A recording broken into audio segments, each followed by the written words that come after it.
Hello everyone, আমি আবার চলে এলাম ছোট্ট একটা মিনি ব্লগ নিয়ে। আজ হচ্ছে আমার একটা ভাইয়ের জন্মদিন, তাই সন্ধ্যা হতেই চলে গেছিলাম আমরা ওদের বাড়ি।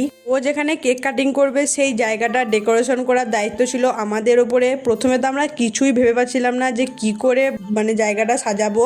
তো প্রায় অনেক কষ্টের পর মাথায় একটা আইডিয়া এলো। প্রথমে ভেবেছিলাম যে ডবল টেপ দিয়ে সুন্দর করে দেয়ালটায় বেলুনগুলো চিটাবো, কিন্তু ডবল টেপের চিটই নিচ্ছিল না। তাই কোন রকমের আমি আর টুনাই দুজন মিলে যাই হোক করে জায়গাটা খুব সুন্দরভাবে সাজিয়ে দিয়েছি। তারপরে 8টা বাজতেই কেক কাটিং শুরু হয়ে যায়। আর এই যে হচ্ছে আমাদের বার্থডে বয়, আর তোমরা ওকে সবাই আশীর্বাদ করো ও যেন জীবনে অনেক বড় হয় আর জীবনের জন্য অনেকটা এগিয়ে যায়। কেক কাটিং হয়ে যাওয়ার পর ওকে আমি ওর গিফটটাও দিয়ে দিই। আর এখন আমরা সবাই মিলে কেকও খেয়ে নিচ্ছি। কেক খাবো কি, মুখে মাখাতেই ব্যস্ত। তারপরে একটু ব্রেক নিয়ে আমরা এখন ডান্সও করে নিলাম বাচ্চা পার্টিরা। তো তারপর বসে পড়েছি খেতে। আর এখানে ছিল লুচি আর চিকেন কষা, ভাবতে পারছো কি দারুণ কম্বো ছিল। আর পরেই ছিল 2 রকমের মিষ্টি আর ছিল আইসক্রিম। তো আইসক্রিম তো একদমই মাস্ট। তো আজকের ভিডিওটা এত দূরই।